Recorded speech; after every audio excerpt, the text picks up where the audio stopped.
Welcome to the Circular Machine Knitting Channel. I'm your host, Kim Thompson Pinder, and today I'm going to show you how you can sew your tubes together so that you can make them into their projects. So for this one, this is just a test piece. It's about 40 rows, though it can be any length of rows. I'm going to be using this for the next video as well, which is going to be how to sew tubes together. So you can I'll have a little card up there if you want to head there next. You're going to want a darning needle. Ooh, there we go. A darning needle. And I get these off of Amazon. There is one that comes with your machine, a plastic one. I much more prefer these metal ones. There's a link in the description to be able to purchase this. And yes, they are all affiliate links, so that if you do purchase something from my affiliate links, I do make a little bit of money on it. But to be honest, you know what I'm going to use that money for? To buy more wool so I can make more projects for this YouTube channel. So you are helping to support this channel by using the links, the Amazon affiliate links that I have. Next, you're going to need stitch holders. Now this is just an eclectic pack of them that I've had over the years, different sizes, but there is a link in the description to some nice ones on Amazon. All right, let's get started. Oh, I forgot one of the most important pieces. I won't stop the video here. And that is a crochet hook. Now this one here is a Susan's Bates. I just happen to particularly like them. I like that it's got this grip on it. Just makes it easier. This metal crochets beautifully, does very rarely splits the stitches on me. Just my preferred one. This is Lion Brand yarn, Pound of Love, and this is a 5mm crochet hook. So you want to get the size crochet hook that's appropriate to the gauge of the yarn that you are using. But generally, if you're using a 4, you're good 4 weight, then you'd probably want either a 5 or a 5mm. All right, so we're going to bring us up to the top here. You can see that you've got your strings coming out. I make my waste yarn fairly long so that I can fold it back. Makes it a lot easier for me to see the stitches. Now, I did tie a knot to hold it together, so just there. I'm just going to undo the knot. So for this, if you've knotted it together just to keep the stitches from falling apart, you're going to want to unknot it. Okay, there we go. Now I've centered it so that you can see. Now, sometimes with these videos, things are reversed, unfortunately. I will at some point figure out how to film this so that it's actually the opposite way. But when you're looking at the stitches here, so let's take a look at this. All right, this is a stitch here. And for me, it's the stitch on the left as I look down on it. Now each side of this, so this side will look a little different than this side. You're going to want to put stitch markers in. So you're going to want to put it in the first stitch on the left. And you can tell where it is too, because if you pull on the string, it will tighten up a bit. Sorry, pull on the yarn. The end of the yarn here, the one on the left. Just put your stitch marker in there. This is really going to help you when you get to the end of stitching this together, because it gets very hard to see the stitches when they're all closed together.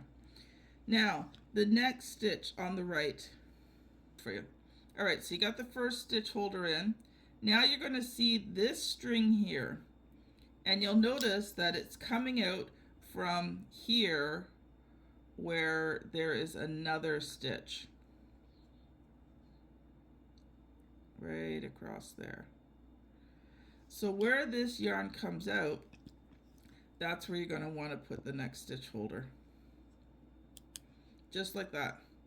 Once you've done that, you're going to take and make sure both yarn ends are out.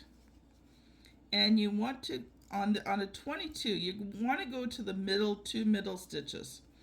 So this is a 22, so we're going to count 11, but I actually want to go to the 12th. I want to start on the stitch just past the center. So on a 22, that would be 12. On a 46, that would be 24. On a 48, that would be stitch number 25.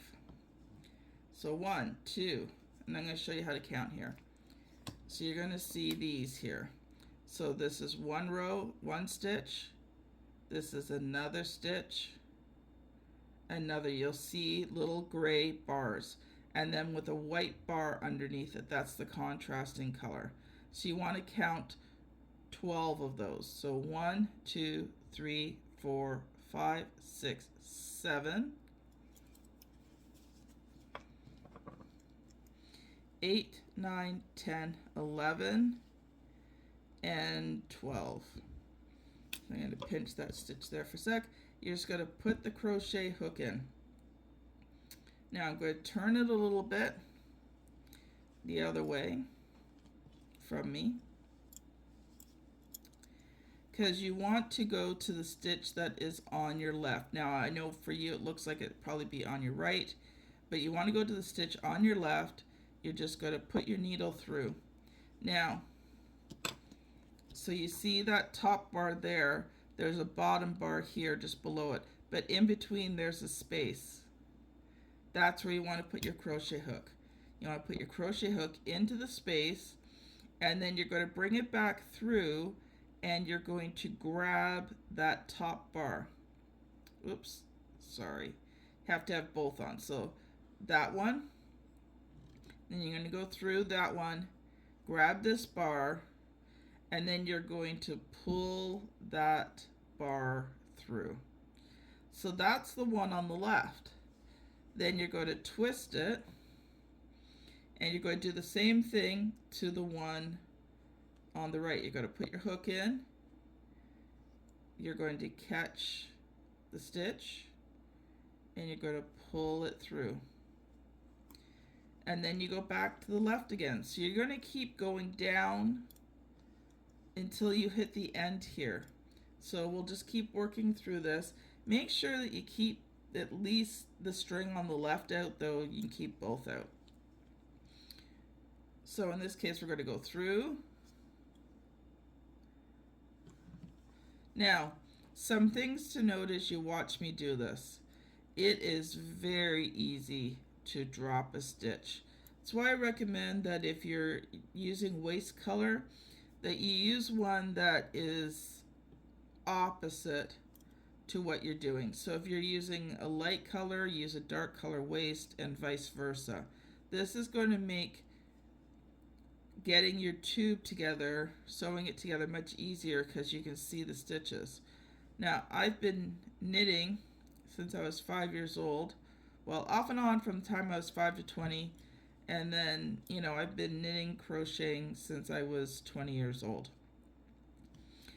And so for me now, I can very easily see the stitches. But if I hand this to my daughter, she has a hard time seeing the stitches. So this is something you just got to get used to and get in. Now sometimes especially if you got tight tension, it may be hard getting your crochet hook through. Just keep working at it. Try not to split the stitches, and work your way slowly across, going back and forth. So you see there's that nice zigzag there until you get closer to the end. I'm going to pick this up here for the sake of the video. As you get close to the end, it's going to get more and more difficult. So you're going to want to really just kind of pull it so you can see those stitches, and just keep pulling them through one by one. Now when you get here, okay, it's harder to see the stitches, but just keep doing the same thing. See, between each stitch is a white bar. So there's a stitch, a white bar. Just keep checking for that.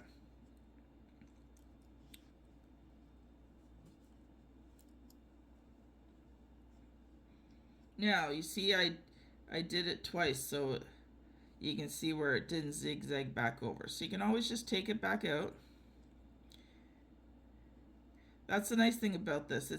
It's easy to uh, tear out until you have closed it up completely. So in this case, we're going to go back this way, and if you drop a stitch, especially closer to the end here, just take it out and do it again. There you go. Now we're down to the last 2 stitches here.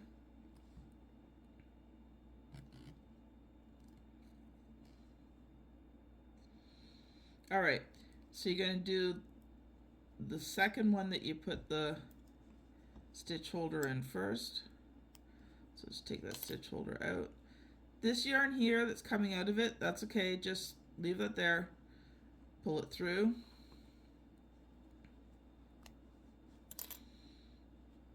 The last one, pull it through. Now you're going to cinch it closed, but before you do that, what I want you to do, still trying to figure out where everything, okay. So you're going to take a look at this, and you can see here that there's no drop stitches. It's very visible if you drop a stitch. Check the other side as well. Make sure.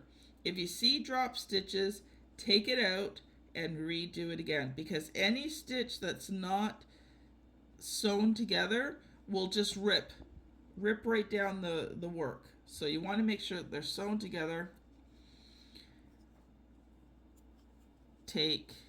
Bring the crochet hook through with the tail end, cinch it tight, and then you're going to want to remove the waste yarn. So each side is going to be different.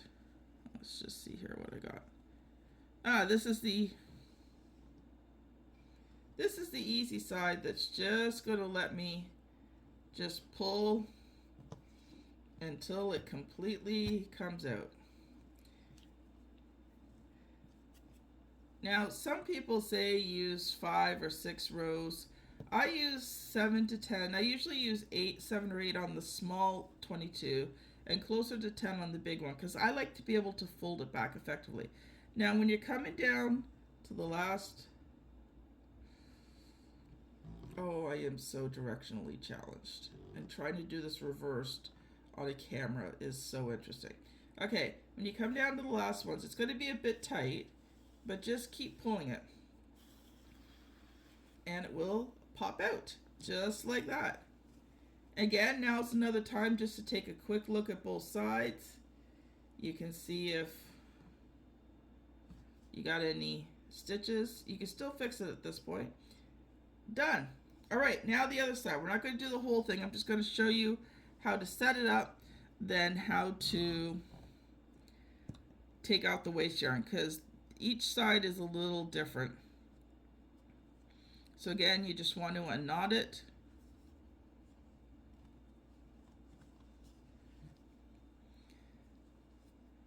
Now the first stitch on the left still is from this yarn, but it's actually over here. So it's not directly connected to this, to the tail end. You're going to see this first stitch right here, and that's the one that goes on the left. Then on the right, okay, you're going to see here that the yarn comes out and it goes up. It doesn't come down like the other one did. So here you want to follow this yarn through the stitch down to this stitch here. It's not as obvious, but you want to make sure that you catch it.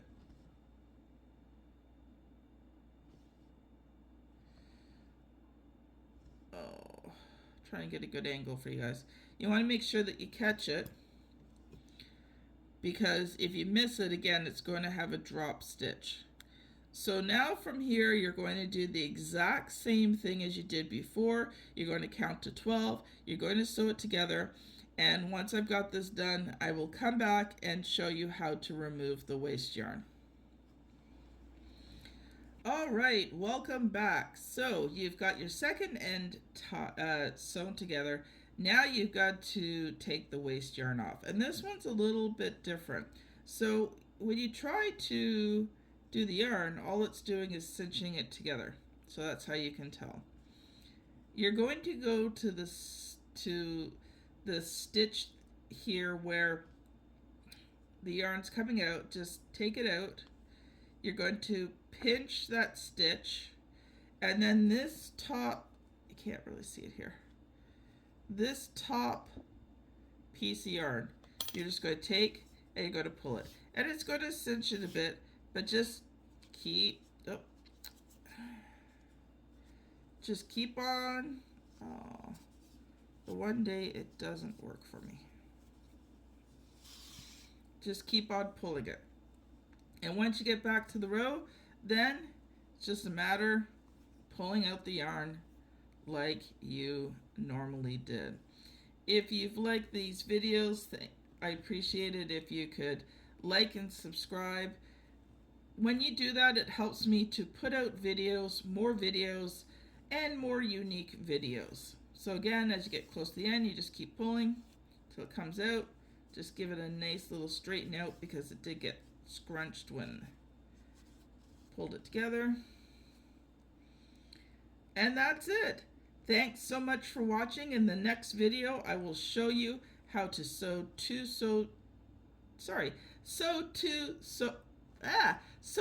tubes together. Have a great day, everyone.